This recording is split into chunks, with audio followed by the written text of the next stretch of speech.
Mga Lodi, don't skip ads po tayo. Maraming salamat sa patuloy ninyong pagsuporta.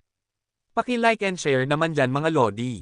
At sa mga gustong mag-donate sa ating GCash or regular na load, mag-comment lang po tayo. Para patuloy tayong makapag-upload ng mga bagong kabanata.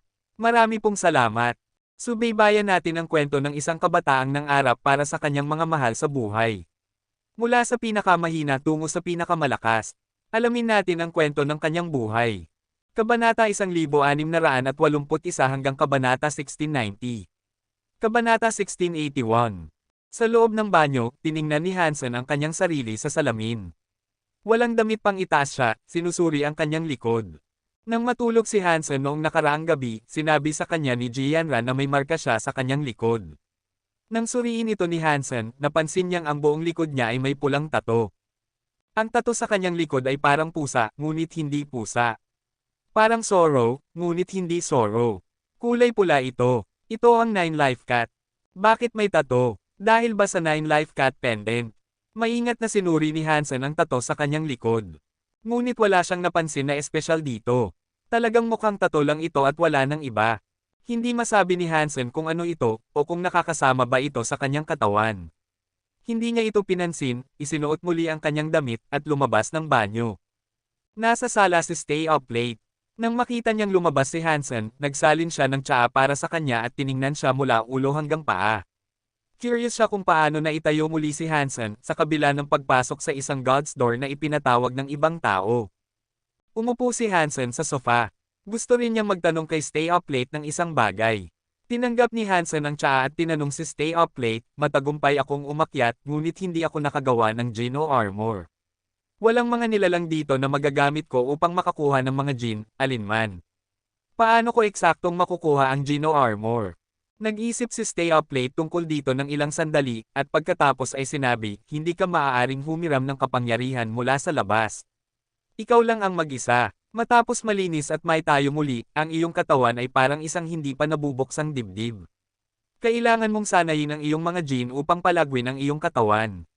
Gawin mo iyon, at pagkatapos ay makakagawa ka ng iyong Geno Armor. Iyon ang iyong simula. Iyon ang simula at ang wakas din, tama ba? Tumingin si Hansen kay Stay Up Late. Tumango si Stay Up Late at sumagot, sa palagay ko. Ang Geno Armor lang ang may kapangyarihang lumabas sa santuwaryo. Ngunit nakakatakot ang labas ng santuwaryo, at medyo hindi alam. Ang aking mga tao, ang mga crystallizers, ay halos lahat ay napawi. Nang makita si Stay Up Late na nagbukas at maging matapat, nagulat si Hansen. Nagpatuloy siya sa pagtatanong, ano ang nasa labas? Isang ordinaryong sundalo lang ako.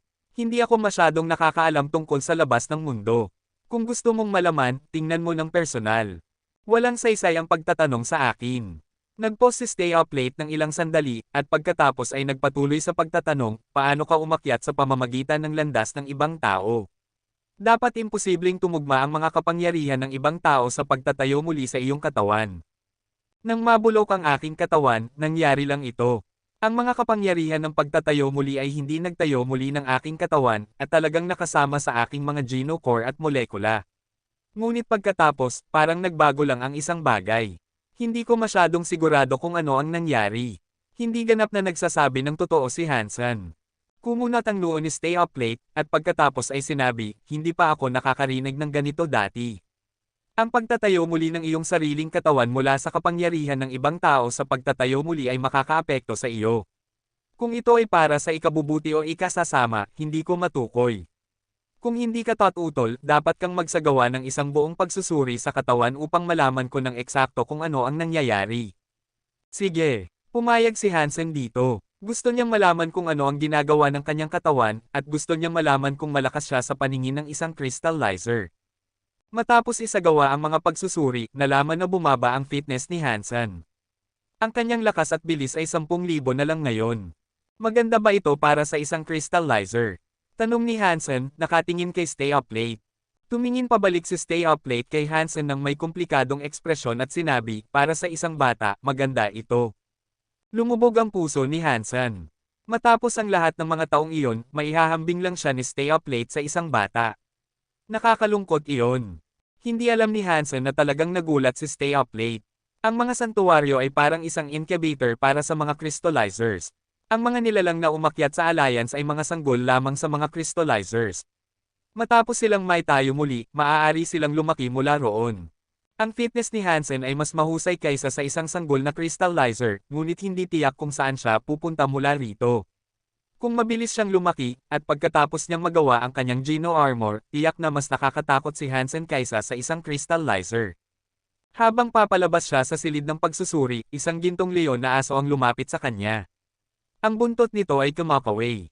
Si Golden Growler ito. Maliit ang katawan nito, hindi gaanong naiiba sa isang karaniwang aso. Talagang mukhang aso ito, at sigurado siyang hindi masasabi ng iba kung ano talaga ito. Nakasakay si Bauer sa likod ni Golden Growler. At pagkatapos, tumalon siya sa dibdib ni Hansen. Tinapik ni Hansen ang ulo ni Bauer. Kung wala si Bauer, hindi niya sigurado kung matagumpay niyang maitayo muli ang kanyang katawan. Ngunit ngayon na si Bauer ay nasa Alliance na kasama niya, hindi na siya makakabalik sa Fourth God Sanctuary. Hindi alam ni Hansen kung ang kalabasa sa Dark Spirits Holy Vine ay isang bagay na magagamit ni Bauer. Walang paraan upang malaman ito ngayon. Ito ang pinakamalaking panghihinayang ni Hansen tungkol sa kanyang pananatili sa Fourth God Sanctuary. Ngunit sa kabutihang palad para sa kanya, may mga kaibigan siya doon. Sa huli ay magpapadala siya ng isang tao upang tingnan ito sa sandaling mahinog ang kalabasa. Magiging maganda kung maibalik ito. Hindi lang siya sigurado kung kaya niya. Nang bumalik si Hansen sa bahay, naghihintay sa kanya si Jianran. Maraming kontrata ang naghihintay sa pirma ni Hansen. Bumili sila ng malaking bahagi ng lupa upang maiwasan ang isa pang insidente kung saan ang mga inosenteng biktima ay maaaring mahuli sa crossfire at masaktan. Bumili si Jianran ng ilang mga lungsod. Kung mangyari ulit ang isang away na tulad nito, hindi bababa sa hindi masasaktan ang iba. Pinirmahan ni Hansen ang mga kasunduan at nagsimulang magsanay ng kanyang mga kasanayan. Ang Jadesken ay walang pangalawang bahagi, kaya hindi niya iyon nasanay. Sinusubukan ni Hansen na sanayin ang Blood Pulse Sutra, ang Dangshan Sutra, at The Story of Jinns. Ang The Story of Jinns ang pinakamabilis na umuunlad, at parang iyon ang kailangan upang makagawa ng Geno Armor. Ang Blood Pulse Sutra at ang Dangshan Sutra ay mas mabagal, kung ihahambing. Magkaiba sila sa The Story of Jinns, at hindi ginagamit para sa paggawa ng Geno Armor. Hindi alam ni Hansen kung alin ang mas mahusay na pagtuunan ng pansin, kaya hinati niya lang ang kanyang oras sa pagitan ng lahat ng iyon. Hindi sila nagkakasalungatan sa isa't isa, kaya okay lang na sanayin silang lahat ng sabay-sabay. Iba na ang kanyang naitayong katawan ngayon. Kapag naghahadjust siya ng mga kasanayan, magbabago ang kanyang mga gene. Dapat imposibleng mangyari iyon sa isang tao. Sinabi ni Stay Up Late na kung magbabago sila ng marami, makakagawa sila ng Geno Armor. Kabanata 1682. Official, patay na sina Black Tiger at Lugia. Nabigo ang kanilang mga operasyon. Pero, pumasok si Hansen sa landas ng pag-akyat ni Ancient Devil at nakapasok sa Alliance. Tiyak na makakapagpatunay ito na siya ang tagapagmana ni Han Jinji, tama ba? Maaaring pinuprotektahan niya rin ang kanyang pamilya na nagpapaliwanag kung bakit napatay ang dalawang operatiba. Isang lalaki ang nagsalita sa opisyal ng may galit. Walang sinabi ang opisyal bilang tugon. Pumikit lang siya at nag-isip. Official, hindi tayo pwedeng mag-antala. Wala tayong sapat na tao at Geno Armor na matitira. Kung hindi natin sasalakayin ang pamilyahan ngayon at pipilitin si Han Jinji na lumabas, hindi na natin makukuha ang bagay na iyon. Kinagat ng lalaki ang kanyang ngipin. Handa akong dalhin ang team ngayon at kunin ang pamilyahan. Kaya kung ilabas si Han Jinji. Wala pa ring sinabi ang opisyal. Malamig siyang tumingin sa lalaki at sinabi, "Yek, masyadong nagmamadali ka. Kailangan mong tingnan ang nasa ilalim ng ibabaw." Official, sa mga pangyayari ngayon, naniniwala ka pa bang hindi maaaring kamag-anak ni Han Jinji si Hansen? Kung hindi siya ang tagapagmana ni Han Jinji, paano siya magkakaroon ng ganoong kapangyarihan? Paano napatay sina Black Tiger at Lugie? Galit na nagtanong si Yake. Kalmado namang sumagot ang opisyal, mukhang siya nga ang tagapagmana ni Han Jinji, pero may kakaiba pa rin sa lahat ng ito. Ano iyon? Tanong ni Yake nang may naiinis na tingin. Kung nagpanggap na patay si Han Jinji, bakit siya gagamit pa rin ng pangalang iyon? Sabi ng opisyal. Kapangahasan. Iniisip niyang mas malapit siya sa panganib, mas malayo siya sa pinsala, sagot ni Yake. Umiling ang opisyal. Kung may katuturan iyon, sabihin mo sa akin, mukhang mayroon ba si Hansen? Kakaiba ang kanyang katawan, sabi ni Yake. Kakaiba siya, oo. Pero wala siyang anumang katulad ng bagay na iyon, sabi ng opisyal ng may matigas na boses.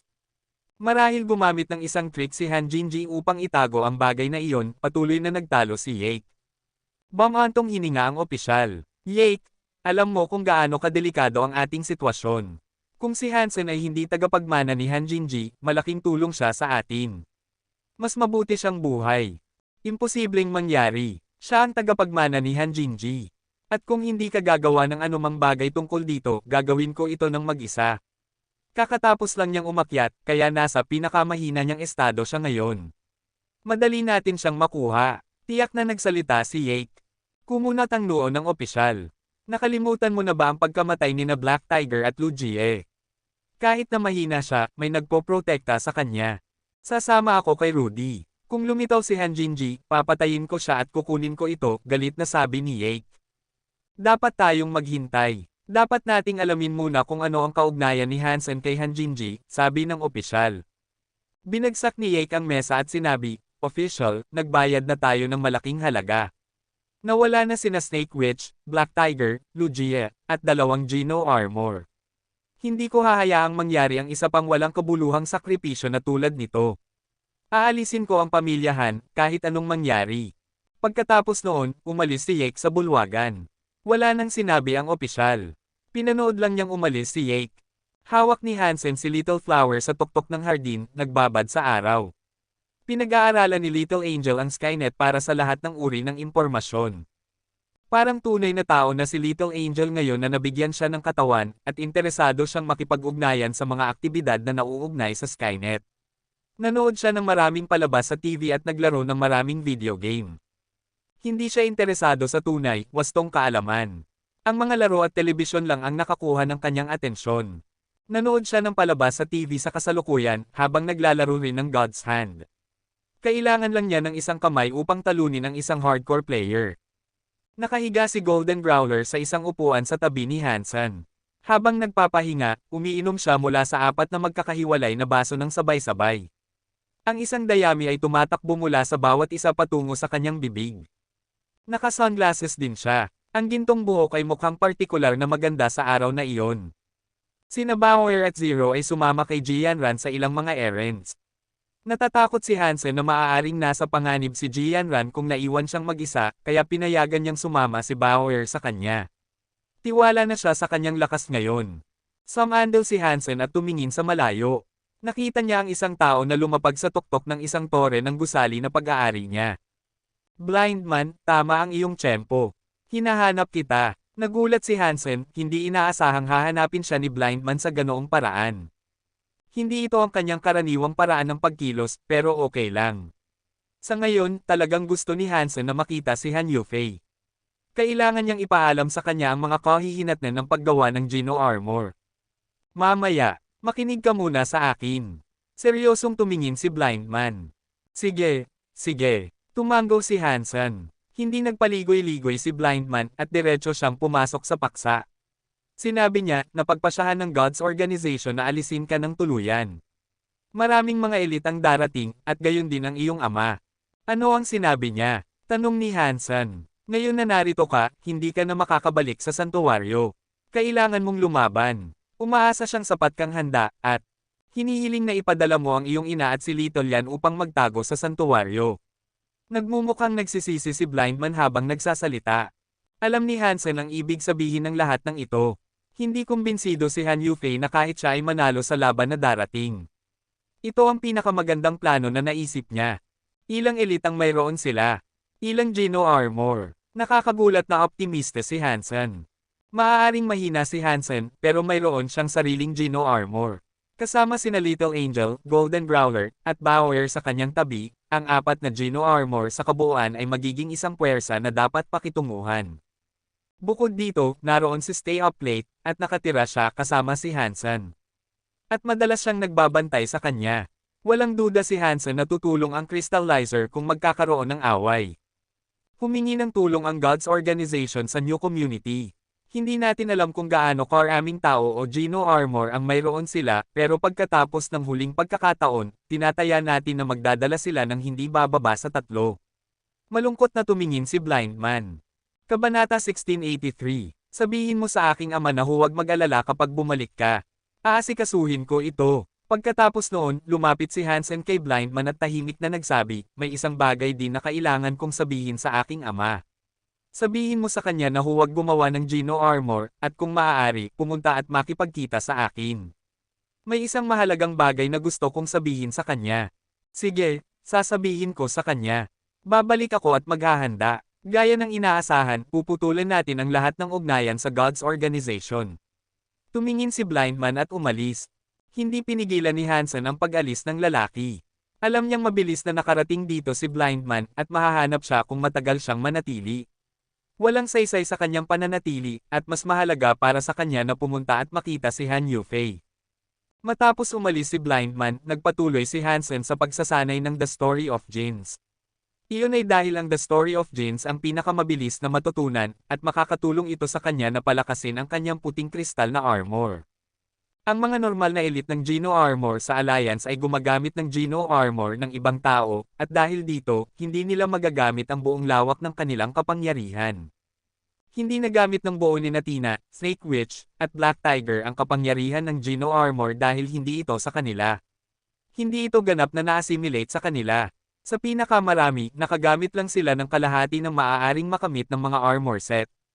Si Stay Up Late ang tanging nilalang na may self-Geno Armor na alam ni Hansen, at ang puting Geno Armor na mayroon si Hansen ay hindi sapat upang talunin siya. Pero kahit na ganoon, mas magiging mahusay si Hansen kaysa sa ibang mga elite ng Geno Armor. Mas masama ang kanyang fitness kaysa dati, at hindi pa siya muling nagmamature. Mas mahina siya ngayon kaysa sa karaniwang demi-Diyos. Pero iba ito kapag nakasuot siya ng Geno Armor. Ang The Story of Genes ay maaaring nagmula sa mga crystallizers, ngunit ginawa nitong mas angkop si Hansen para sa puting armor. Mas marami siyang nagsasanay ng The Story of Genes, mas nagiging angkop ito. Sa ngayon, 60% ang pagtutugma ni Hansen sa armor set. At nangangahulugan iyon na magagamit niya ang 60% ng kapangyarihan nito. Ang ibang tao ay nakakagamit lang ng 50%, kaya mayroon siyang kalamangan. Hindi mapapabuti ni Hansen ang The Story of Genes ng masyadong maikli, pero patuloy pa rin siyang nagsasanay. Ang bawat maliit na bagay ay nakakatulong. Habang nagsasanay si Hansen, may ginagawa si Little Angel gamit ang kanyang mga kamay. Kung titingnan mong mabuti, makikita mong hawak ni Little Angel ang isang maliit na SMG. May nag-iwan nito sa mga gusali nang nagaganap ang laban-laban kay Black Tiger, at nagpakita ng sapat na interes si Little Angel upang kunin ito at itago. Nalaman niya kung ano ito sa pamamagitan ng Skynet, at sabik siyang maglaro nito. Pinatay niya ang kaligtasan at nag-aim sa isang karatula ng gusali. Gusto niyang barilin ito. Pang! Tumama ang isang bala sa karatula na nagpabagsak sa karatula mula sa gusali. Agad na natakot ang ingay kina Hansen at Little Flower. Saan mo nakuha iyan? Tanong ni Hansen. Akala niya noon na umaatake ang mga kaaway, pero nakahinga siya ng maluwag nang malaman niyang si Little Angel lang ang nagpapaputok ng baril. Bumili si Jianra ng lupa sa paligid nila ng milya-milya, kaya wala ng ibang tao doon. Hindi niya sasaktan ng sino man ang hindi sinasadya. Nakita ko ito at kinuha ko, sagot ni Little Angel, bago siya muling nag-trigger. Isang bala ang pinaputok, pagkatapos ay sumabog ng tumama ito sa lupa. Walang tao sa paligid, at binili natin ang lugar na ito. Hindi natin dapat sayangin ito, sabi ni Hansen, nakatingin sa mga gusali na nasa paligid niya. Pagkatapos ay itinutok ni Little Angel ang baril kay Hansen. Mabilis siyang umiwas, pero naalala niyang dahil sa kanyang fitness, hindi na siya kailangang matakot. Pinaikot ni Little Angel ang baril at inialok ito kay Hansen. Barilin mo ako. Bakit? Tanong ni Hansen, hindi tinatanggap ang baril. Para makita kung gaano ito kalakas, kalmadong sabi ni Little Angel. Hindi na kailangang gamitin mo ang iyong katawan para malaman iyon. Hindi talaga alam ni Hansen kung ano ang sasabihin o gagawin. Dapat ba gamitin ko ang sa iyo? Seryosong tanong ni Little Angel. Hindi naisip ni Hansen na kailangan nilang gumamit ng katawan ng sinuman para sa pagsubok. Pero hindi pa siya nakakaharang ng bala dati, at napagtanto niyang medyo curious siya. Sige, subukan mo. Ibinaba ni Hansen si Little Flower sa mesa. Lumutang siya sa ere, naghihintay na subukang barilin siya ni Little Angel gamit ang SMG. Upang mabuhay sa pagbaril ng isang SMG, kailangan mo ng fitness level na higit sa 5,000. Mas mahina ang kanyang fitness ngayon kaysa sa karamihan ng kanyang pananatili sa Fourth God Sanctuary, pero mayroon siyang hindi bababa sa 10K. Tiyak na makakaharang siya ng bala. Para sa kaligtasan, nagtipon ng kapangyarihan si Hansen sa kanyang mga kamay. Gusto niyang barilin muna sa kanyang kamay. Nakasuot si Little Angel ng kanyang puting battlesuit at pagkatapos ng mabilis na pag-aim ng baril, pinaputukan niya si Hansen. Isang bilog na bala ang lumipad patungo kay Hansen. Itinaas niya ang kanyang kamay at sumabog. Pagkatapos, nawala ang ilaw. Medyo namula ang kamay ni Hansen, pero hindi siya nakaramdam ng sakit. Sa pinakamarami, parang binatukan lang ang kanyang kamay, at iyon lang. Ilang beses na binaril ni Little Angel si Hansen, nag-aim sa iba't ibang bahagi ng kanyang katawan. Alam ni Hansen na gusto niyang malaman ang kapangyarihan ng baril na ginagamit niya, kaya hindi na siya hamarang ngayon.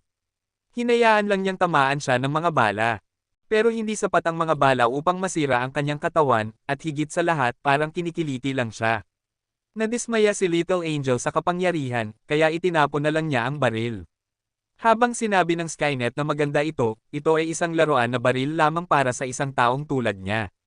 Lumutang si Hansen patungo sa lupa, iniisip ang interes ni Little Angel sa baril. Ngunit bigla, may mali sa kanyang katawan. Ang kanyang likod ay nasusunog.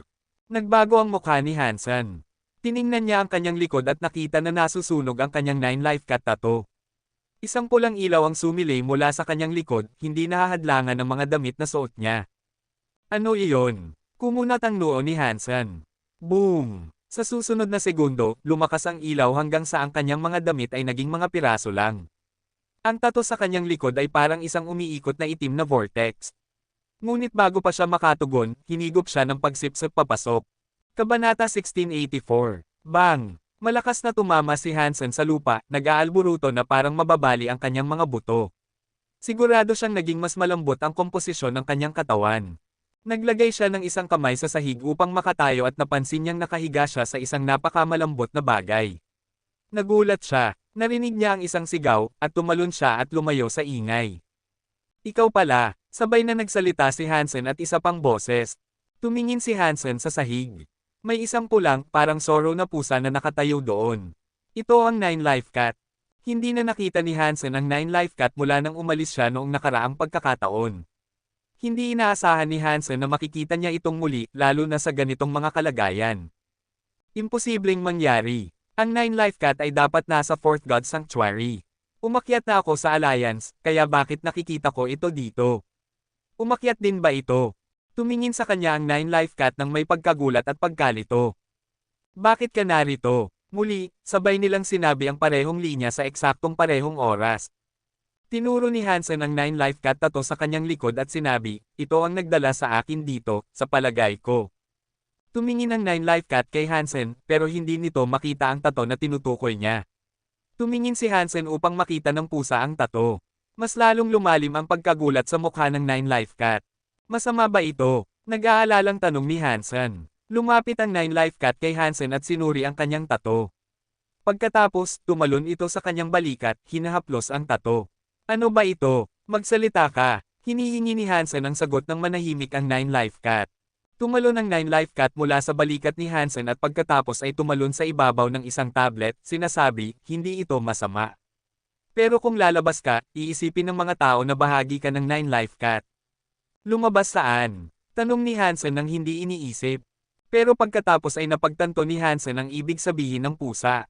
Tumingin siya sa 9 life cat, at kung ang paglabas ay nangangahulugan ng nasa isip niya ngayon, talagang nakakagulat ito. Ngumiti sa kanya ang 9 life cat na parang tao, at sinabi niya, hindi mo maiintindihan. Hindi ka rin makakalabas dito. Wala talagang pakialam sa ngayon. Ibig mo bang sabihin ang paglabas sa santuwaryo? Gusto pa ring magtanong ni Hansen. Nagulat ang 9 life cat, pero hindi siya sumagot. Ginamit lang niya ang isa sa kanyang mga paa upang kamutin ang kanyang tagiliran habang inuulit ang kanyang sarili.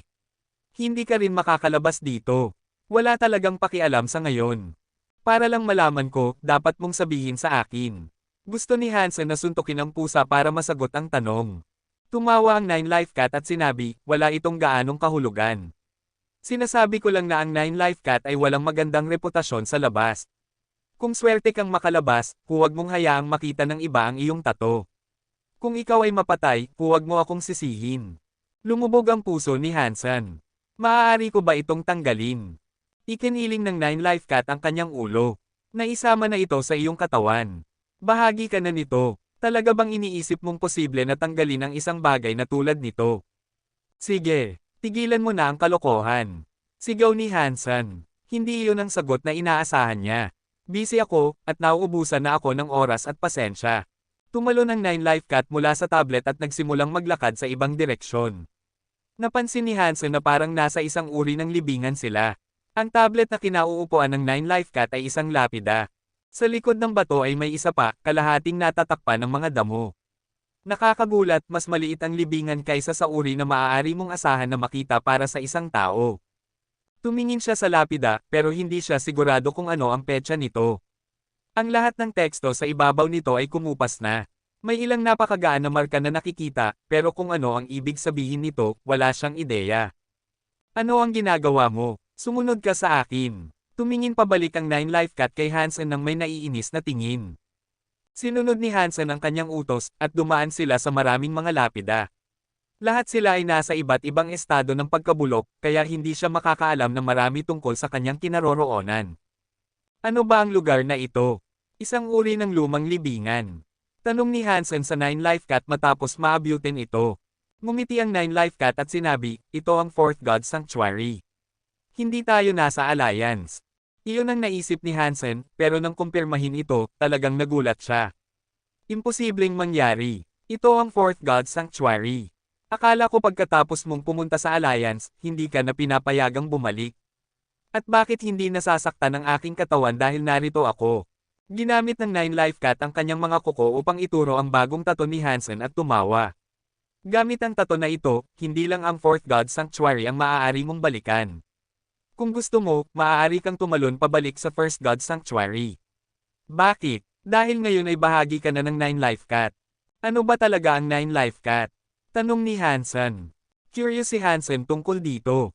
Alam lang niya na may kaugnayan ito sa mahiwagang Human Emperor at ang Nine Life Cat ay isang uri ng mascot para sa Blood Legion. Parang isang representatibong simbolo. Naisip ni Hansen na ang Nine Life Cat ay maaaring isang malakas na nilalang na sumusunod sa Human Emperor. Pero kung isasaalang-alang ang lahat, mukhang hindi na ito malamang. Ang Nine Life Cat, kung ano man ito, ay mas malaki kaysa sa iniisip niya. Mukhang konektado pa ito sa ilang malalaking bagay na lampas sa mga santuwaryo. Pero ngayon naalala ni Hansen na sinabi sa kanya ng mga tao na seryosong kinuha ni Human Emperor ang Nine Life Cat. Hindi ito gaanong pinapahalagahan ni Hansen, pero ngayon, malinaw na hindi na ito kasing simple. Sinabi ko sa iyong hindi mo maiintindihan. Pero kung makalabas ka, malalaman mo. Ayaw ng pag-usapan ng Nine Life Cat ang tungkol dito.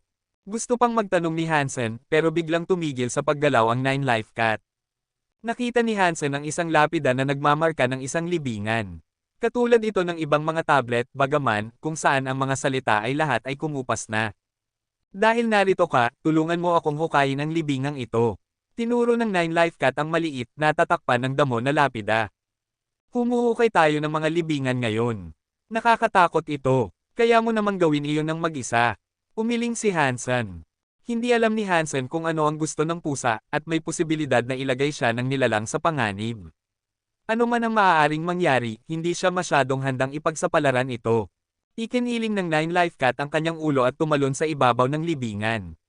Gamit ang kanyang maliliit na paa, nagsimula siyang maghukay. Sinabi niya kay Hansen, sige.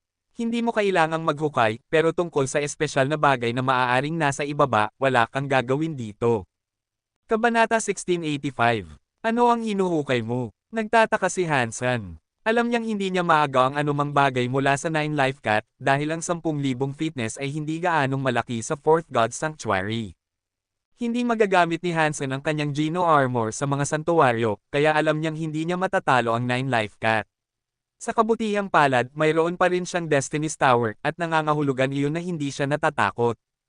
Alam kong may magandang bagay doon, hindi ko lang alam kung ano ito. Kung tutulong ka, isasama kita sa bahagi ng tubo, sabi ng Nine Life Cat. Kung hindi mo alam kung ano ang nasa loob, paano mo nalaman na ito ay isang magandang bagay na maaari mong pakinabangan? Hindi siya naniniwala si Hansen. Hihi, dapat medyo alam mo ang tungkol dito. Ito ang God's Ruin, pero ito rin ay isang crystallizer ruin. Alam kong may isang bagay tungkol sa mga crystallizers dito, at malalaman natin kung ano talaga ito kapag nahukay na natin ito, sabi ng Nine Life Cat. Ngayon alam ni Hansen na ito ay God's ruin, at hindi nakapagtataka kung bakit kakaiba ang hitsura nito. Sige, hukayin natin ito ng magkasama. Isama mo ako sa bahagi ng kayamanan. Pagkatapos noon, nagsimulang maghukay si Hansen sa libingan kasama ang Nine Life Cat. Pagkatapos, naisip niya sa kanyang sarili, hindi niya alam na narito ako. Hindi niya ako isasama kung wala ako dito. Wala tayong sama ng loob, pero tiyak na walang pagkakataon na gusto niyang saktan ako, tama ba? Pareho silang patuloy na naghuhukay sa libingan na mukhang isang maliit na bante ng lupa. Napaka-solid nito. Ang lahat ng fitness ni Hansen, gamit ang taya, ay nagpapahintulot lang sa kanya na mag-shovel ng kaunting lupa. Ang lupa ay parang bakal, at napakahirap nilang hukayin. Matapos maghukay ng 1 metro lang, pawisan na si Hansen sa kanyang mga damit. May mali sa lupang ito. Tiyak na walang kayamanan sa loob. Nagsalita si Hansen habang patuloy siyang naghuhukay. Sinabi ng Nine Life Cat, ito ang crystal soil ng crystallizer. Ito ay binubuo ng material ng crystallizer na naging lupa. Halos walang silbi ang lahat. Patuloy na naghukay si Hansen at nagtanong, paano mo nalaman na may magandang bagay na nasa loob? Maraming libingan dito, lahat ay magkapareho. Wala namang kakaiba sa libingang ito. Haha, alam ko dahil ako ang Nine Life Cat. Patuloy na maghukay. Mayroong dapat na nasa loob. Ngumiti ang Nine Life Cat. Matapos maghukay ng ilang sandali, naramdaman ni Hansen na parang may mali. Di nagtagal, nagsimula siyang makarinig ng kakaibang ingay. Tumigil siya at sinubukang pakinggan ito. Napagpasyahan niyang ang tunog ay marahil dahil sa hangin, dahil walang kapansin-pansin dito. Matandang pusa, naririnig mo ba ang ingay na iyon? Tanong ni Hansen sa Nine Life Cat. Anong ingay? Itinutok ng Nine Life Cat ang kanyang mga tainga, pero wala naman. Bumalik siya sa paghukay. Nag-focus si Hansen, at nang hindi na makarinig ng anumang bagay, bumalik siya sa kanyang ginagawa. Pagkatapos ng kalahating araw, naghukay sila ng 2 metrong haba na butas na 3 metro ang lalim. Pagkatapos, sa wakas ay nakakita sila ng isang bagay. Nararamdaman ni Hansen na parang may matigas na bagay na nataman niya. Pinunasan niya ang kristal na lupa at nakita ang isang bahagi ng isang malaking metal na tabla. Ang bahaging nakalantad ay mukhang gawa sa pilak. May ilang mga salita rin dito, pero hindi niya mabasa kung ano ang nakasulat. Hindi ito ang karaniwang sinaunang teksto ng tao na karaniwang ginagamit ng mga crystallizers. Ano ang ginagawa mo? Patuloy na maghukay. Hukayin mo ito. Binilisan ni Nine Life Cat si Hansen nang tumigil ito. Sinundan ni Hansen ang mga gilid ng metal na tabla at hinukay ang hugis nito hanggang sa makuha niya itong lahat. Ito ay isang parisukat na pilak na tabla na mga 40 sentimetro ang haba. Puno ito ng teksto, pero hindi nakilala ni Hansen ang kahit isang salita dito. Hindi niya alam kung gaano ito kapal dahil ang ilan dito ay nasa ilalim pa rin ng lupa. Ang nakikitang bahagi ay hindi bababa sa 5 sentimetro ang kapal. Mayroong isang bagay doon, pero hindi ito isang hindi kanais-nais na bagay. Mas gamaan ang loob ni Hansen nang makita ito, kaya patuloy siyang naghukay ng may panibagong sigla. Pero nang maghukay siya, nagsimula siyang makaramdam na parang may mali. Hindi talaga ito isang tabla. Napakahaba nito. Naghukay si Hansen ng 1.5 metro, pero hindi niya ito mailabas ng lahat. Matandang pusa, ano ba ito? Hindi ito maaaring kabaong, nag-iisip na sabi ni Hansen. Hindi ito kabaong. Hindi nagel ilibing ang mga crystallizers, iyon lang ang ginagawa ng mga tao, sabi ng Nine Life Cat. Kung hindi ito kabaong, ano ang nasa loob? Ano ba ito? Tanong ni Hansen. Sino ang nagsabi sa iyong maaaring ito ay isang kabaong? Sabi ng Nine Life Cat, ikanaling ang kanyang ulo habang ginagawa niya iyon. Kung hindi ito kabaong, ano ba ito? Ulit ni Hansen. Ito ang greenhouse ng isang crystallizer, sabi ng Nine Life Cat. Greenhouse. Nabagsak ang panga ni Hansen. Hindi kailanman inaasahan ni Hansen ang isang uri ng greenhouse. Tigilan mo na ang pagtatanong ng mga hanggal na tanong at patuloy na maghukay, sabi ng Nine Life Cat. Napakahaba ng metal na tabla. Naghukay sila ng 4 metro nito, at hindi pa rin sila tapos. Gumagana ito. Halos lumabas na. Patuloy. Ginamit ng Nine Life Cat ang kanyang mga paa upang itulak ang tabla, at bahagyang gumalaw ito. Hindi alam ni Hansen kung ano ang sasabihin. Matagal na silang narito, magiging kakilakilabot kung sa huli ay aalis silang walang dala. Matapos maghukay ng isa pang 2 oras, nagawa nilang maghukay ng buong tabla. Itinayo nila ito laban sa pader ng yungib na kinaroroonan nila. Ang tabla ay 6 na metro ang haba, 40 sentimetro ang lapad, at 40 sentimetro ang taas. Maraming teksto ang nakasulat dito. Sinubukan itong dalhin ni Hansen, pero hindi niya kaya. Kahit na ginamit niya ang lahat ng kanyang lakas, halos hindi niya maangat ang bagay na iyon. Nakaramdam ng kakaiba si Hansen. Kung sinabi ng matandang pusa na ito ay isang greenhouse, kung gayon maaaring nangangahulugan iyon na ang lahat ng mga libingan ay mga halaman.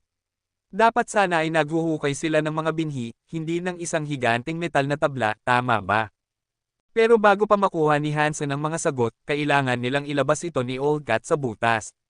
Pareho nilang itinaas ito na parang isang mabigat na puno. Lumipad silang magkasama at inilabas ito sa hukay.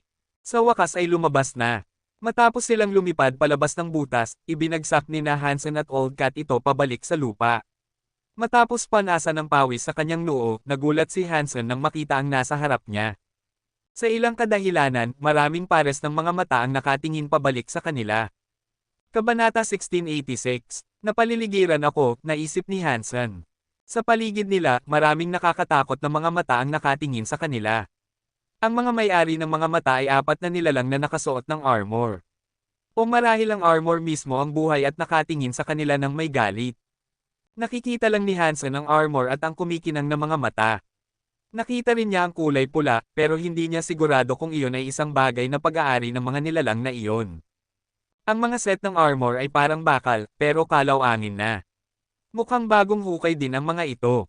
Ang bawat figure ay may hawak na bakal na malaking espada na 1 metro ang haba, pero napakalapag. Mukhang napakabanta nila. Pero hindi nagtagal ay naisip ni Hansen ang kanilang presensya. Sa loob ng 1 segundo, nagsimulang umatake ang 4 na halimaw.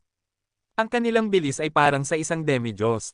Tiyak na sila ay nangunguna, at hindi kayang makipagkompetensya ni Hansen sa kanila.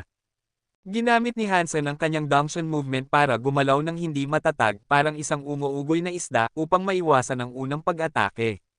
Tumalon siya paatras para magkaroon ng ilang espasyo at lumingon. Napakabilis ni Old Cat kaya nakalayo na siya ng 10 metro. Dahil sa bilis ni Old Cat, ang 4 na set ng armor ay nagtuon ng pansin sa mas madaling target. Iyon ay si Hansen. Bumaba ang kanilang mga malalaking espada na parang kidlat na nagpapahirap na iwasan ang kanilang biglaang paghampas. Bago umakyat, ang 4 na halimaw ay hindi man lang magiging hamon. Pero ngayon, nasa masamang sitwasyon si Hansen. Ang kanyang 10,000 fitness ay masyadong mahina para harapin ang mga kalaban na iyon. Naiwasan ni Hansen ang susunod na 2 pag-atake, pero pagkatapos ay tinamaan siya ng isa sa mga malalaking espada. Old Cat, bumalik ka at tulungan mo ako. Patuloy na tumatalon si Hansen sa paligid at sa paligid ng metal na tabla. Ginamit niya ang kanyang mga kakayahan sa paghuhula, paghatol, at paggalaw upang manatiling buhay at maiwasan ang karagdagang pinsala mula sa malupit na mga malalaking espada na humahabol sa kanya. Nakita ni Old Cat na hindi siya hinahabol ng mga nilalang na may armor, tumalon siya sa ibabaw ng isang tablet at diretsyong nagsalita kay Hansen. Ang mga 9 Life Cat ay isang mapayapa na lahi na binubuo ng mga pasipista. Kailangan mong ayusin ang labanang ito ng mag-isa. Hindi ka mapayapa, at kakatapos ko lang umakyat. Mababa ang aking fitness. Kung hindi mo ako tutulungan, mamamatay ako. Tumalon si Hansen sa likod ng metal na tabla. Halos tumama ang malaking espada sa kanyang katawan, pero sa halip ay tumama ito sa bagay. Ang metal na tabla ay napatunayang hindi kasing tibay ng una niyang paniniwala dahil ang malaking espada ay naghiwa ng 2 disenteng piraso mula rito. Ang pagsilip sa loob ng mga bagong nabuo na puwang ay nagsiwalat na walang laman sa loob. Nagulat si Hansen sa paghahayag na ito. Ipinapalagay niyang matatag ang tabla dahil sa bigat nito. Pero dahil hinahabol siya ng 4 na halimaw, wala siyang pagkakataon na makita kung ano ang nasa loob. Ang tanging magagawa niya ay tumakbo. Ang isang nangungunang demi-Diyos sa Fourth God Sanctuary ay may 100,000 fitness, at tiyak na nangunguna ang mga nilalang na ito. 10,000 fitness lang ang mayroon si Hansen. Sa ganitong uri ng fitness, kahit na ang Dongtion Sutra o Heavenly Go ay hindi makakatulong sa kanya. Gayunpaman, natuklasan ni Hansen na halos kaya niyang labanan sila na hindi niya inaasahan. Naghahanda siyang gumamit ng Destiny's Tower, pero nagulat siya na kaya niyang tumagal ng matagal. 10,000 fitness lang ang mayroon si Hansen, pero kahit na ganoon, pagkatapos umakyat, parang mas naiintindihan at nakikita niya ang mga bagay. Maaaring mas mababa ang kanyang fitness, pero sa ilang kadahilanan, mas malakas siya. Iyon ang dahilan kung bakit siya nagtagal ng matagal sa ilalim ng presyon ng apat na nakasuot na lalaki. Kung matatalo siya, hindi ito mangyayari sa lalong madaling panahon. Narinig ni Old Cat si Hansen, pero hindi pa rin siya tumulong sa pakikipaglaban. Nasa isang tablet siya, at sinabi niya, gusto kitang tulungan, pero hindi ko kaya.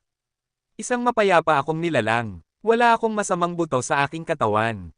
Ang masasamang kaisipan ay nagpapasakit at nagpapakahilo sa akin. Kung lalaban ako sa kanila, mapatay ako ng aking sariling budi, kaya F***CQ. Sinusubukan mo lang akong lokohin, sagot ni Hansen, sumunod sa isang mabilis na pag-iwas. Hindi siya makapaniwala na tumanggi si Old Cat na tumulong at naglakas loob pang mag-imbento ng ganoong mga dahilan. Pero hindi nagalit si Old Cat sa komento. Ngumiti siya at sinabi, haha, bata. Huwag kang magmadali. Maaaring hindi kita matulungan, pero kaya mong iligtas ang iyong sarili. Paano ko ililigtas ang aking sarili? Papatayin na ako. Patuloy na umiiwas si Hansen habang nagsasalita. Ilang beses na tumama ang mga espada sa metal na tabla, nag-iiwan ng mga marka at gasgas dito. Sa huli ay nakita ni Hansen ang isang ilaw sa loob na parang isang uri ng alahas. Maswerte ka, at wala kang ideya. Tanga, yumuko si Old Cat sa tablet at umiling. Tigilan mo na ang pagiging sobrang dim condescending.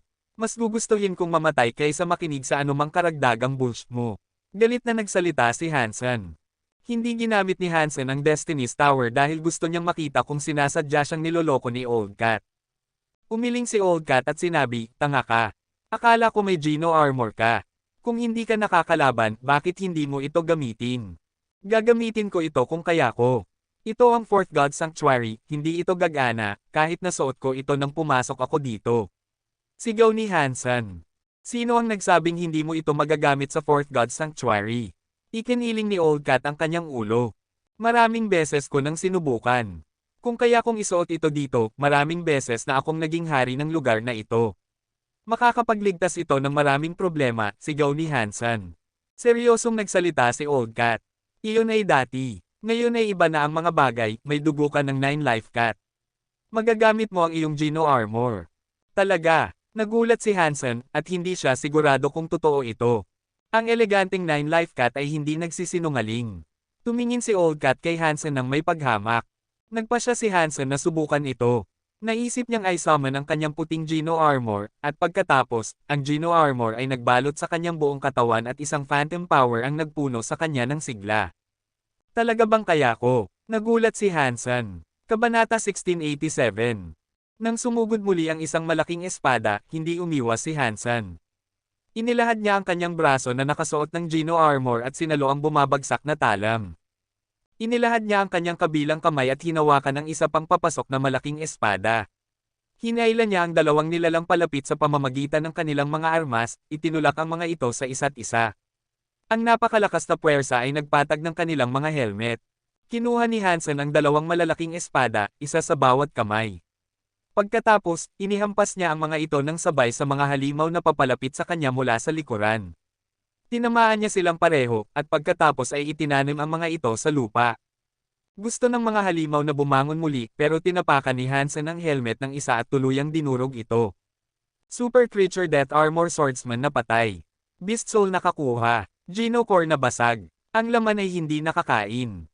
Kolektahin ang Life Geno Essence upang makakuha ng 0 hanggang 10 Super Geno Points ng random. Natuwa si Hansen. Pagkatapos, tinapakan niya ang mga ulo ng tatlong iba pang swordsman. Sa kasamaang palad, wala siyang nakuhang ibang Beast Soul. Pagkatapos ay nawala ang apat na katawan, kasama ang kanilang mga malalaking espada. Ang tanging natitira ay ang apat na Life Geno Essences. Kinuha niya ang lahat ng ito at tiningnan ang kanyang Sea of Soul. Nang umakyat siya, nawalan siya ng maraming Beast Soul at Geno Core. Maganda ang muling pagdadagdag ng kanyang inventaryo. Death Armor Swordsman, Transfusion Beast Soul. Napakasaya ni Hansen. Ito ay isang humanoid shape-shifting Beast Soul. Maaaring hindi ito berserk, pero makakatulong pa rin ito sa kanya. Gamit ang Beast Soul na iyon, makakalaban siya ng mga super creature nang hindi man lang ginagamit ang kanyang Geno armor. Kita mo, sinabi ko sa iyo, May dugo ka ng 9 life cat, kaya hindi problema ang mga ito. Tumalon ang old cat mula sa tablet. Mukhang napaka-proud niya habang sinusuri ang siwang sa metal na tabla. Malinaw na ngayon na hindi ito isang metal na tabla, ito ay guwang sa loob. Mas katulad ito ng isang parihabang lalagyan kaysa sa anumang bagay. Isang kumikinang na liwanag ang patuloy na sumisilaw mula sa mga siwang. Parang isang kakaibang dibdib. Maingat na tumingin ang old cat sa mga siwang gamit ang dalawang mata. Kakaiba, parang hindi siya nakakakita ng anumang bagay. Bakit pinapayagan ng dugo ng 9 life cat ang napakaraming exception sa Fourth God Sanctuary? Tanong ni Hansen kay old cat. Narinig ni Hansen mula kay Stay Up Late na ang santuwaryo ang huling ligtas na kanlungan para sa mga crystallizers. Ang ibang mga nilalang ay hindi makapasok at dapat walang exception upang lampasan ang patakarang iyon. Ang 9 life cat ay isang nilalang mula sa labas ng santuwaryo, kaya bakit pinapayagan ng kanyang dugo ang napakaraming anomalie? Patuloy na tumingin si old cat sa loob ng metal na kahon habang nagsasalita. Sinabi niya, huwag nating pag-usapan iyon. Buksan natin ang kaong ito para makita natin kung ano ang nasa loob. Maaaring may magandang bagay doon. Kung ayaw magsalita ni old cat, wala nang magagawa si Hansen. Lumakad siya malapit sa metal na lalagyan upang tingnan ang loob. Napakaliwanag sa loob, hindi mo masyadong makita ang anumang bagay. Hindi ako makakakita ng anumang bagay. Buksan natin ito, sabi ni old cat. Tumango si Hansen. Pagkatapos, inilagay niya ang kanyang mga daliri sa isa sa mga siwang at hinayla ng mahigpit. Yumuko ang metal sa ilalim ng mga kamay ni Hansen, at ang siwang ay bumuka ng 1 pulgada. Binitawan ni Hansen upang tingnan. Sumali rin si old cat sa kanya para tingnan. Kasing liwanag pa rin ito tulad ng dati, at hindi nila makita kung ano ang nasa loob. Kaya, pinunit pa ito ni Hansen. Kumalat ang mga siwang sa ibabaw ng kahon, pero wala sa mga ito ang nagbigay ng kakayahang makita na nagpapahintulot sa kanya na tumingin sa loob. Tigilan mo, sabi ni old cat. Ang bagay na nasa loob ay naglalabas ng liwanag. Kung aalisin mo ang buong kahon, malamang na makikita lang natin ang liwanag na iyon. Nasabi ni Hansen na maaaring ganoon nga ang mangyayari, kaya sumunod siya at hindi na nagpatuloy. Kumunat lang ang kanyang noo at sinabi, ano ngayon? May alam ka ba tungkol sa maaaring nasa loob? Hindi ko alam. Pero mukhang hindi ito delikado, kaya maaari mo nang hawakan ito. At sa paggawa nito, malalaman mo kung ano ito. Pumalibot si old cat sa kahon habang nagsasalita kay Hansen. Bakit hindi mo ito hawakan? Itinaas ni Hansen ang kanyang labi. Hindi niya alam kung ano ang nasa loob, at kung mayroong isang halimaw na nagkukubli doon, maaari niyang mawala ang kanyang kamay kung ilalagay niya ito sa loob. Hindi iyon isang bagay na ipagsapalaran niya. Mas malakas ka, may Geno armor ka, hindi ito magiging panganib para sa iyo. Malinaw na ayaw itong gawin ni old cat ng mag-isa. Pero hindi naman tanga si Hansen. At hindi niya kailanman lubos na pinagkakatiwalaan si old cat. Pero sa ngayon, walang pag-unlad na nagagawa. Wala sa kanila ang naglakas loob na kunin ito, at magiging kahihiyan at sayang kung aalis na lang sila ngayon. Nagtinginan sila, walang sinasabi. Pagkatapos ng ilang sandali, umubo si old cat at sinabi, paano kung, ang kumuha nito ay magiging may-ari nito? Sige. At dahil ako ay isang ginoo, hahayaan kitang mauna. Ngumiti si Hansen kay old cat. Kinagat ni old cat ang kanyang ngipin at sinabi, o maglaro na lang tayo ng bato, papel, gunting. Sa ganoong paraan, matutukoy natin kung sino ang mauna. Sige. Pumayag si Hansen, pero pagkatapos ay naisip, ako ang hari ng bato, papel, gunting. Wala ka nang natitirang panty kung maglalaro ka sa akin. Naramdaman ni old cat na siya ay mayabang, at naisip niya, masyado kang berde para makipagkompetensya sa akin. Nang ako ay kampyon ng universo, hindi pa ipinapanganak ang iyong ina. Tanga ka dahil nilalaro mo ito sa akin. Pareho silang ngumiti ng kakaiba sa isa't isa. Kumuha si Hansen ng isang barya at itinapon ito sa langit. Pagkatapos, sinabi niya, gawin mo ang iyong galaw kapag tumama ang barya sa lupa, okay? Sige. Tumango si old cat. Pagkatapos, pinanood niyang mahulog ang barya. Dong! Sa sandaling tumama ang barya sa lupa, pareho silang gumawa ng kanilang galaw. Nang lumabas ang mga kamao, mukhang kumpiyansa sila. Ang unang pagkakataon ay isang pagsubok lang. Ang susunod ay tungkol sa mga kasanayan at mga panlilinlang sa isipan. Gunting, gunting, papel, bato, papel, bato. Napahinga si Hansen at old cat at nagtinginan sila ng may pulang mga mata. Isang oras na silang naglalaro nito at pareho silang pagod. Sa huli, nagulat lang sila. Ang bato, papel, gunting ay tungkol sa paggamit ng iyong utak. Mas nakakapagod ito kaysa sa pakikipaglaban. Wala sa kanila ang nanalo, at naubos lang ang kanilang lakas. Pareho silang umupo sa tabi ng metal na kahon, walang sino man ang idineklara na nagwagi. Katsa! Bigla, naglabas ng isang malutong na tunog ang metal na kahon. Nagulat silang pareho, tumalon upang tingnan kung ano ang nasa loob ng kahon. Kabanata 1688. Tumingin sina Hansen at Old Cat sa loob ng metal na kahon. May isang maliwanag na liwanag sa loob, nagngangalit na parang kumukulong tubig. Pero hindi ito tumatapon. Mga tunog ng katsa ang naririnig mula sa liwanag, at ang mga tunog ay nagpasyam ng pareho sa kanila. Old Cat, ano ang ingay na iyon? Tumingin si Hansen sa liwanag sa metal na kahon, pero wala siyang nakita o naramdaman. Paano ko naman malalaman? Parang ngipin, ngumunguya ng mga buto, sabi ni Old Cat, nakatingin sa kahon. Ngumunguya ng mga buto, maging matapat ka sa akin, talagang isang uri ba ito ng greenhouse? Hindi naniwala si Hansen kay Nine Life Cat nang sabihin sa kanya na ito ay isang greenhouse. Nagpasya si Old Cat na mangako, at sinabi niya, ito ay isang greenhouse.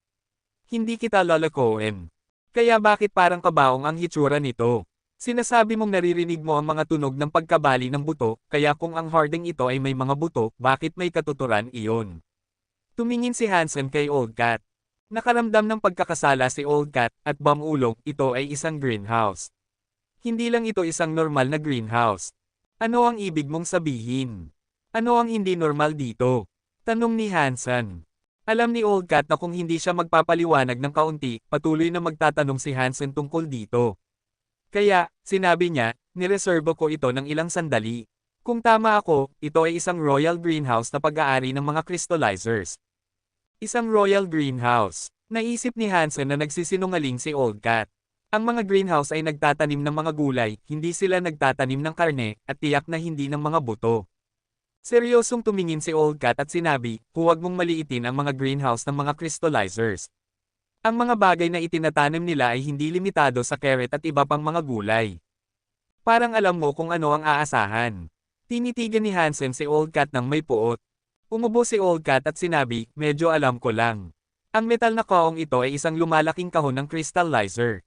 Isang bagong uri ng halaman ang nasa loob nito. Ano ang kakaiba sa kanilang mga halaman? Tanong ni Hansen. Hindi ko alam. Nakita ko na ang mga halaman ng mga crystallizers dati, at mukhang napakakaiba. Hindi na dapat tawaging mga halaman, talaga. Mayroon silang isang life force, sabi ni Old Cat. Ang isang halaman na may life force ay hindi bihira. Maraming genoplant sa buong santuwaryo, sabi ni Hansen. Biglang sinabi ni Old Cat, ito ang sinusubukan kong sabihin sa iyo. Ang santuwaryo ay walang genoplant. Itinanim ng mga crystallizers ang kanilang mga binhi sa buong mga santuwaryo, at iyon ang dahilan kung bakit mayroon silang life force. Sinasabi mo bang ang alpha ng isang genoplant ay nasa loob doon? Tanong ni Hansen habang nakatingin sa kahon ng may pagkagulat. Patuloy na naglalabas ng nakakatakot na mga tunog ng katsa ang metal na kahon. Hindi ko alam ang tungkol doon, pero kung ito ay nilikha ng isang royal garden, dapat itong isang magandang bagay. Tumigil si Old Cat ng ilang sandali at pagkatapos ay nagpatuloy. Hindi kailanman pinlano ng mga crystallizers na lumikha ng mga bagong nilalang o beast soul. Ang gusto nilang itanim ay Geno Armor. Kaya mo bang palagwin ang Geno Armor? Nagulat si Hansen nang marinig ito. Hindi noong una. Sinubukan ng mga crystallizers na pagsamahin ang mga gene ng mga nilalang, espiritu, at kanilang mga genoplant. Pero may isang malaking nangyari. Natalo ang mga crystallizers, at sinalakay ang mga natira. Ang mga hindi natapos na binhi ay matatagpuan sa buong mga santuwaryo, na naging mga genoplant, paliwanag ni Old Cat. Tumingin si Hansen kay Old Cat at sinabi, kung kaya mong mahanap ang lugar na ito at maghukay ng kaong ito, dapat may mas malaking ideya ka kung ano talaga ang nasa loob. Mukhang nahihiya si Old Cat at ngumiti. Sa totoo lang, hindi ko talaga alam. Pumunta ako dahil sa aking mahusay na paghuhusga. Maaaring ito ay isang royal greenhouse. Posibleng ito ay isang lokasyon para sa Geno Armor, at iyon ang dahilan kung bakit pinili ko ang lugar na ito. Ito ang pinakamagandang lugar, at maraming mahahalagang bagay ang nasa paligid. Iyon ang dahilan kung bakit pinili ko ang lugar na ito. Alam mo ba ang Feng Shui? Hindi naniniwala si Hansen kay Old Cat. At tiningnan niya ang pusa na parang sinungaling ito. Nagkibit balikat si Old Cat at sinabi, sige. Aaminin kong pinili ko ang lugar dahil sa pataba, pero mahalaga iyon. Naghukay ako sa 3 iba pang lugar sa malapit at wala akong nakita. Anong pataba? Tumingin si Hansen sa malalim na butas na kanyang nahukay, at wala roon. Nakikita mo ba kung gaano kadilim ang lupa sa lugar na ito? Tumingin ka sa tablet. Nakikita mo ba ang mga pulang palatandaan? Tinuro ni Old Cat ang dulo ng metal na kahon. Tumingin si Hansen, at eksaktong sinabi ng pusa. Talaga bang naisip mong ito ay isang lapida? Ito ay isang piraso ng kagamitan ng crystallizer mula sa greenhouse. Ang pataba ay iniksyon sa pamamagitan ng tablet. Tumingin ka sa tablet. Ang bagay sa loob ng kahon ay inaalagaan. Maaaring ito ay isang napakahalagang bagay para sa Royal Greenhouse. Tumingin si Old Cat sa kahon ng may makinang na mga mata. Kaya mo bang kunin ito, kung gayon? Itinaas ni Hansen ang kanyang labi. Mahirap ang mga bagay ng mga crystallizers. Dapat kang mag-ingat. Hindi pinansin ni Old Cat ang mungkahi ni Hansen. Patuloy siyang tumingin, pero hindi siya gumalaw. Kung hindi ako lumitaw, paano mo makukuha ang bagay na iyon ng mag-isa? Hindi ka naman pwedeng manood lang ng buong oras, sabi ni Hansen. Gusto sanang magsalita si Old Cat, pero bigla silang nakarinig ng isang malakas na tunog mula sa loob ng kahon. Isang kamay ang umabot sa pamamagitan ng isa sa mga sirang bahagi ng kahon. Mukhang jade pero hindi, parang buto, pero hindi. Hinawakan nito ang kahon na parang kamay ng demonyo. Sabay na tumalon sina Hansen at Old Cat, lumipat ng medyo malayo. Kabanata 1689. 5 daliri na parang kristal ang nakakapit sa kahon na parang mga piano key. Ang bagay ay nagsimulang umakyat palabas ng metal na kahon sa isang kakaibang paraan, at habang lumalabas ito, humina ang liwanag sa loob ng lalagyan. Nang lumabas ang kamay mula sa metal na kahon, parehong nagulat sina Hansen at Old Cat nang makita ito. Akala nila na may halimaw na aakyat palabas, pero nang lumabas ang kamay, iyon lang ito. Isang kamay lang ito na walang ibang nakakabit. Ang kamay ay parang jade, at nakakabit lang ito sa isang maliit na bahagi ng braso. Wala nang iba pagkatapos. Ang likod na dulo ay parang isang rocket, bagaman, naglalabas ng isang fountain ng liwanag. Walang laman na ngayon ang loob ng metal na kahon, at nawala na ang liwanag. Sinabi mong may Geno armor sa loob. Ano ang bagay na iyon? Tanong ni Hansen, itinuturo ang jade na kamay. Ako, hindi ko alam. Tumingin si Old Cat sa kamay, mukhang nalilito. Gusto sanang magsalita si Hansen, pero bago pa siya makapagsalita, tumalon ang kamay. Kumuyam ito sa isang kamao at sumugod ng may bilis na itinutulak ng liwanag mula sa likuran. Pinaputukan nito si Hansen. Napakabilis nito, nagulat si Hansen. Mahirap itong iwasan kahit na nakasuot siya ng armor. Naiwasan ni Hansen ang kamao. Hindi niya maunawaan kung ano ang kamay na iyon at tiyak na ayaw niyang hawakan ito. Ang kamay ay parang isang buhay na nilalang. Lumiko ito at sumugod muli sa kanya. Patuloy na sinubukan ni Hansen na umiwas pero hindi sapat ang bilis ng kanyang armor para makasabay sa kamao. Kailangan niyang gamitin ang kanyang Donction movements at Heavenly Go para makatakas sa kamay. Nagulat si Hansen. Ang huling bagay na gusto niya ay hawakan ito. Masyadong kakaiba ang kamay at wala siyang ideya kung ano ito. Old Cat, lumapit ka at tulungan mo ako. Sigaw ni Han, nakatingin kay Old Cat pagkatapos ng isa pang mabilis na pag-iwas. Hindi nagustuhan ni Old Cat ang mungkahi ni Hansen, kaya tumalon siya sa ibabaw ng tablet at nanood. Kumalma ka. Ano ang pagmamadali? Pag-aaralan ko ito at malalaman ko ang kahinaan nito. Kapag nalaman ko kung ano ito, lalapit ako at ililigtas kita. Okay. Hindi gumalaw si Old Cat, at kumaway lang siya ng kanyang buntot habang nagsasalita. Kailan mo ito hahanapin? Bilasan mo na at kunin mo ito. Marahil ito ay isang kayamanan, at maaari mo itong makuha. Sinubukan ni Hansen na hikayatin si Old Cat na tulungan siya sa pamamagitan ng paggawa ng pangakong iyon. Pero hindi siya binili ni Old Cat. Patuloy siyang nakahiga sa tablet, nakasimangot. Depende yun sa kapalaran. Kung akin ang kayamanan, walang makakakuha nito. Tutulungan mo ba ako o hindi? Nalungkot si Hansen. Gusto kong tulungan ka, pero wala akong ideya kung ano ito. Pakiusap, hayaan mo akong magmasid, kalmadong sabi ni Old Cat. Kung patuloy kang magmamasid, papatayin ako. At pagkatapos ay ikaw naman ang susunod. Nakaramdam ng matinding presyon si Hansen. Napakabilis ng kamay, parang liwanag. Halos parang maraming kamao ang umaatake sa kanya ng sabay-sabay. Patuloy na umiiwas si Hansen. Kung hindi siya makakaisip ng solusyon sa lalong madaling panahon, wala siyang magagawa kundi harangan ito. Ang gwapo mo, hindi nakapagtataka kung bakit gusto ka nito. Naiinggit talaga ako sa iyo. Maaari lang akong tumayo dito at lubos na baliwalain.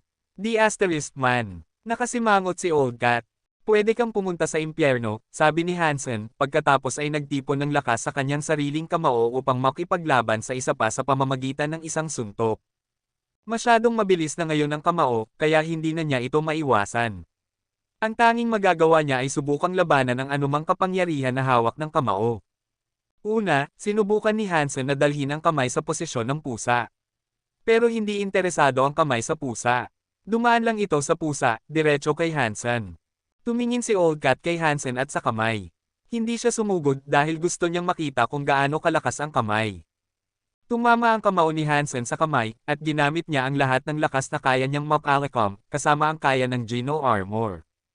60% lang ito, pero sapat na ito upang marahil ay mahati ang isang bundok. Pero nang tumama ang kamao ni Hansen sa kamay, hindi niya ito naitulak. Walang shockwave rin. Tumama ang kamao ni Hansen sa kamay, at ang kamay ay nag-deflate na parang lobo. Tumama ito sa sarili nito sa kamao ni Hansen. Sa susunod na segundo, ang kamay ay kumikinang ng isang maliwanag na liwanag. Ang nakakabit na bahagi ay nagsuot sa kanang kamay ni Hansen. Nagulat si Hansen, at desperado siyang gustong tanggalin ito. Pero huli na para doon. Ang jade na kamay ay nagsuot sa kanang kamay ni Hansen. Pang! Ang Geno Armor ni Hansen ay nag-disconnect. Bumalik ito sa kanyang Sea of Soul, na parang natatakot sa isang bagay. Nagulat si Hansen. Mababa ang kanyang fitness, at ang Geno Armor ay isang bagay na lubos niyang kailangan. Ngayon na nag-disconnect na ito, hindi na magagamit ang proteksyon nito. Masamang balita ito. Gusto sanang i-summon ni Hansen ang Destiny's Tower, pero nang tumingin siya muli sa kanyang kanang kamay, nagulat siya. Ang jade na kamay ay nagsuot sa kanyang kanang kamay, pero sa ibang paraan kaysa sa una niyang naisip. Nang magsuot ang kamay sa kanang kamay ni Hansen, naging isang gauntlet ito na parang jade, pero hindi ito jade. Parang buto, pero hindi ito buto. Ang bagay na ito ba ay parang mga kristal na sapatos? Isang guwantes ba ito? Naisip ni Hansen ang posibilidad na ito. Bago pa makaisip pa si Hansen, isang kakaibang kapangyarihan mula sa kanyang kanang kamay ang nagsimulang hilahin siya pasulong. Hindi niya mapigilan ang kanyang katawan na biglang mahayla sa dilim. Shout! Ang bagay na ito ay parang mga mother-f***ing kristal na sapatos. Nagpupumigla si Hansen para pigilan ang proseso. Pero hindi ito gumana dahil mas malakas sa kanya ang guwantes. Kabanata 1690. Nagulat si Old Cat. Tumalon siya pababa mula sa tablet at tumakbo patungo kay Hansen. Pero masyadong mabilis siyang hinayla ng guwantes, at nang makarating si Old Cat sa lugar kung nasaan si Hansen, wala na ito. May ilang sirang mga gusali at daan sa unahan, pero hindi alam ni Old Cat kung alin ang dinaanan ni Hansen. Tumigil si Old Cat. Tumingin siya sa paligid at inamoy ang lahat ng kanyang naamoy bago magpas siya sa isang landas na susundan. Hinayla ng guwantes si Hansen palalim sa mga guho. Ang kanyang mga binti ay simpleng nag-drag, nag-iiwan ng dalawang kanal sa lupa para sa isang gising. Gayunpaman, walang anumang pumihil sa puwersang humihila sa kanya. Dinala siya sa isang sirang gusali, at pagkatapos ng ilang pagliko, ang guwantes ay nag-drill sa isa pang pasukan ng gusali na kalahating natatakpan ng mga labi. Madilim sa loob, at hindi masasabi ni Hansen kung ano ang nasa paligid niya. Pero nakaramdam siya ng sobrang kaba dahil sa paraan ng paghila sa kanya. Pero ang kaba na iyon ay hindi humantong sa pagkataranta. Marami na siyang naranasan, at marami na siyang karanasan sa mga nakakatakot at hindi tiyak na mga sitwasyon. Napapaligid si Hansen sa dilim gamit ang kanyang libreng kamao at may nataman siya. Nasira ang bagay, kung ano man iyon, pero hindi tumigil ang guwantes sa paghila sa kanya. Nasira niya ang ilang iba pang mga bagay pagkatapos noon, pero sa huli, huminto ang guwantes. Madilim at tahimik ang lugar. Walang tunog na naririnig. Ang guwantes ay nasa unahan ni Hansen, at pagkatapos ay hinayla siya nito pasulong at pataas upang tumayo siya ng tuwid. Bakit huminto ang bagay na ito dito? May isa pang guwantes ba dito? Naisip ni Hansen sa kanyang sarili. Iwinasiwas niya ang kanyang kaliwang kamay at nag-apoy dito para gamitin bilang isang sulo. Sa harap ni Hansen ay isang tuyo na bangkay na nakatingin ng diretso kay Hansen. Parg! Sumigaw si Hansen, gustong umatras. Pero mahigpit siyang hawak ng guwantes, at gaano man niya subukang labanan at lumayo, nanatili ang kanyang braso. Matapos kumalma si Hansen mula sa biglaang sorpresa, napansin niyang hindi ito gumagalaw. Walang life force, at talagang patay na ito. Nakaupo ang katawan sa isang upuan, ang mga damit nito ay lahat ay nabulok at ang balat nito ay tuyo. Pero kumpleto pa rin ito, at parang isang zombie sa dilim. Tumingin si Hansen sa paligid at napansin na ito ay isang silid ng crystallizer. Maraming mga kagamitan ng crystallizer ang nasa lahat ng dako, mas marami kaysa sa nakita niya sa pangunahing control room. Parang nasa isang laboratorio siya. Bukod sa mga kagamitan, bagaman, nakita ni Hansen ang presensya ng ilang mga kristal na lalagyan. Puno ang mga ito ng likido, at may mga bagay na nababad sa loob. May mga hayop, mga alagang hayop, mga halaman, maging mga bagay na hindi pa nakikita ni Hansen. Gaya ba ng sinabi ni Old Cat? Isang greenhouse ba ito? Isang laboratorio sa kanilang base? Naisip ni Hansen. Pero pagkatapos, gumalaw ang kanyang kanang kamay, at nagsimulang hilahin siya nito pasulong. Dinala si Hansen patungo sa patay na katawan na nakasandal sa isang upuan. Nagsimulang magpaligid ang guwante sa bangkay na parang naghahanap ng isang bagay. She asterisk T. Necrophiliac ba ang bagay na ito? Nakaramdam ng lungkot si Hansen, pero sa kabutihang palad, walang nangyaring masama. Pagkatapos ng ilang sandali, nakahanap ng isang bagay ang kanang kamay sa loob ng isang sirang bulsa. Hinailan nito palabas. Dahil kontrolado ang kanyang kamay, bagaman, hindi nakita ni Hansen kung ano ito. Pagkatapos ay bumalik ang kamay sa kanyang dibdib, naramdaman ni Hansen na parang makontrol na niya ito muli. At naramdaman ni Hansen na may hawak siyang matigas na bagay na parang kastanyes. Sumilip si Hansen at nagulat. Parang isang binhi, at mas maliit ito kaysa sa isang ping-pong ball. Madilim na kulay abo ito, na may berdeng usbong dito. Mayroon itong circumference na mga 3 sentimetro. Ipinapalagay ni Hansen na ang guwantes ay parang kristal na sapatos, naghahanap ng isa pang guwantes para makumplito ang pares. Hindi niya inaasahan na naghahanap ito ng isang binhi. Gusto ba nitong palagwin ang isa pang guwantes? Naisip ni Hansen. Sa huli, hindi siya nasaktan ng guwantes. At ibinalik na ng guwantes ang kontrol kay Hansen. Gusto nang magtingin-tingin ngayon, ipinasok ni Hansen ang binhi sa kanyang bulsa. Hindi niya mabasa ang mga teksto na nakasulat sa mga kagamitan sa lugar na iyon. Pero ang pinaka-naaalala niya ay ang mga bagay sa loob ng mga kristal na lalagyan. Ang mga lalagyan ay mukhang katulad ng nakita ni Stay Up Late, pero tiyak na naiiba ang likido. Nababad si Stay Up Late sa isang walang kulay na likido. Pero sa lugar na iyon, ang mga kulay ay mula sa dilaw, hanggang sa berde, hanggang sa asul. Mayroon ding mga simpleng at transparent. Tumingin si Hansen. Anumang bagay ay maaaring nasa loob ng mga ito. Ang ilan ay may kasamang armor at helmet. Gayunpaman, ang lahat ng nakita niya ay mukhang sirang-sira at baluktot. Nagbigay ito kay Hansen ng impresyon na hindi pa sila kompleto. Mukhang mga nabigong produkto ang mga ito, naisip ni Hansen, nang biglang lumaki at lumiwanag ang kanyang mga mata. May isang lalagyan na may transparent na likido, at sa loob nito ay isang humanoid na nilalang na mukhang lalaki at babae. Mayroon itong puting pakpak, at parang isang anghel. Parang si Little Angel, pero mukhang walang kasarian ang isang ito. Pinagmasdan ni Hansen ang nilalang na parang anghel, at pagkatapos ay tumingin pababa. Wala itong ari. Marahil ang bagay na ito ay isang pagkabigo rin. Nakita ni Hansen na ang tao ay napakamakinis sa ibaba, at dahil wala itong anumang mga bahagi na partikular sa kasarian, maaari itong maituring na isang pagkabigo, paniniwala niya. Matapos tumingin si Hansen pababa, tumingin siya pataas. Pero sa sandaling iyon, binuksan ng nilalang na anghel ang mga mata nito.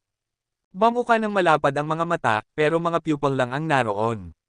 Hindi ito parang isang ordinaryong nilalang.